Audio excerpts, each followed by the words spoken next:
I got 2 degrees.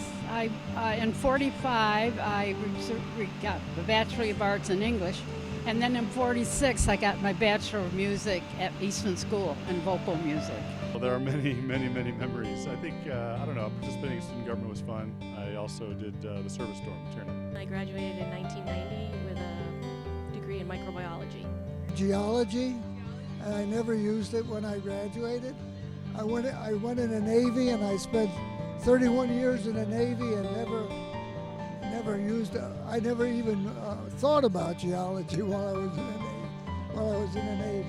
Yeah. We had 12 people show up for that luncheon. We figure we're the survivors since we're all in our 90s. And we all graduated from the class on Prince Street. So this campus is not as personal to us as it was on Prince Street. But we still have a devotion to Cutler Union because that's still part of the university. And some of them have even lived in the dorm that was in Cutler Union when they were here. I remember having a lot of fun at Dandelion Day. It was kind of like, I don't know if you still have it, it's like an all-day carnival kind of thing, and start to finish, it was a great time.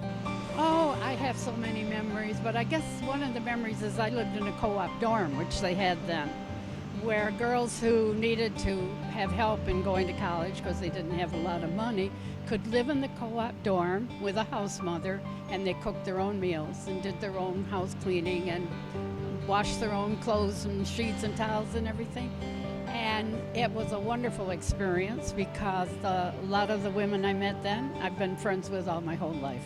So it was a unique thing here at the University of Rochester, and I was really sorry when they decided not to continue it. I think the fondest memory was that my roommate and I, Bob Siegel, did the disc jockey show together, and we used to. It was so casual. We would open a window in Crosby, and as people walked by, we'd say, "Hey, come on in. We're doing the disc jockey show. Is it going to be a hit or a miss?" And we had an agreement with one of the record companies in Rochester, and they would give us all the new records as they came out, and we would take them and we would play them, and then we'd open up a microphone or we'd call people in and say, "Well, what do you think? Is Johnny Ray's newest hit going to be a hit or a miss?" And then they'd give reasons why they thought it wouldn't. Have you ever heard of the record, The Little White Cloud That Cried? This is by Johnny Ray. It was one of his big hits. And everybody said, it's going to be a bummer. Nobody's going to like it. It was one of his biggest hits.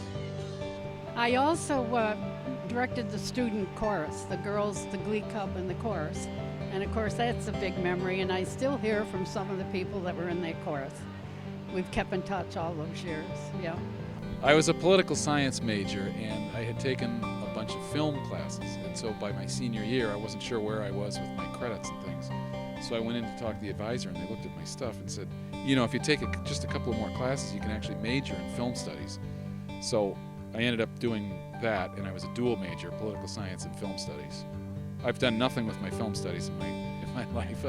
I'm an attorney now, so I guess I learned a little bit from the political science stuff.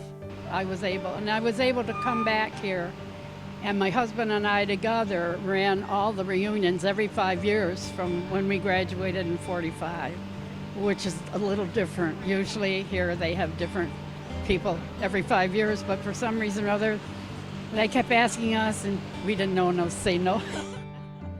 I guess we like coming back and seeing everybody. One of my memories here, I don't know, I was looking at that science building there, and I remembered I had a Spanish class, and it seems awfully far away because I spent most of my time in the fraternity quad, especially in the cold Rochester weather that we had. I remember, I guess, making my way to these various buildings to go to class. So that's my memories of being here, cold and walking through the cold. Tommy Dorsey came to this dance when I was a sophomore, and Frank Sinatra was singing with him. And somebody told Frank Sinatra that I sang, because I'd been singing popular music in the musicals that we had been presenting. I was selling Cokes to raise money. I wasn't at the dance. And he came down to where I was selling Cokes, grabbed me by the hand, say, "Come on, kid, I heard you can sing. You're going to sing with me." And I'm like, in a state of shock because I had, that age, I admired him so. So as we were walking back up to the stage where the orchestra was, he says, "What do you want to sing?" I said, "Oh, I had to sing fast." I said, "How about Embraceable You?" "Oh, yeah, I know that one. We can do that, kid." We got up there, and he tells Tommy Dorsey what we want to do. Tommy Dorsey's orchestra started playing, and we sang, and of course, all the Betty really knew me, started cheering and everything. It was a real highlight. Yeah, forgotten about that. Yeah, the girls at the luncheon, they reminded me of it too. Everybody seemed to remember that, and it's been so long since it happened. Class of 55, yep. Zippity-doo, zippity-die, we got the spirit, we got the drive. U of R, 55. It's a great class. It still is a great class. I think my Rochester education was really a good foundation. I went on to do some graduate school, and I felt totally prepared with the company that I was keeping in graduate school. How it's enhanced my life, you're saying? I think it's a great university and gives you a good foundation for whatever you're going to end up doing in life. Oh, I think I told the girls at the luncheon, this institution changed my life. For one thing, I was musical, but I came from a small town. There wasn't much chance to do anything. And when I came here, they adopted me right away and gave me all kinds of opportunities. And turned out that I taught vocal music for 30 years before I retired. Also, I met my husband here. He was in the class of 45, and we were married for 66 years before he passed away. So this college lived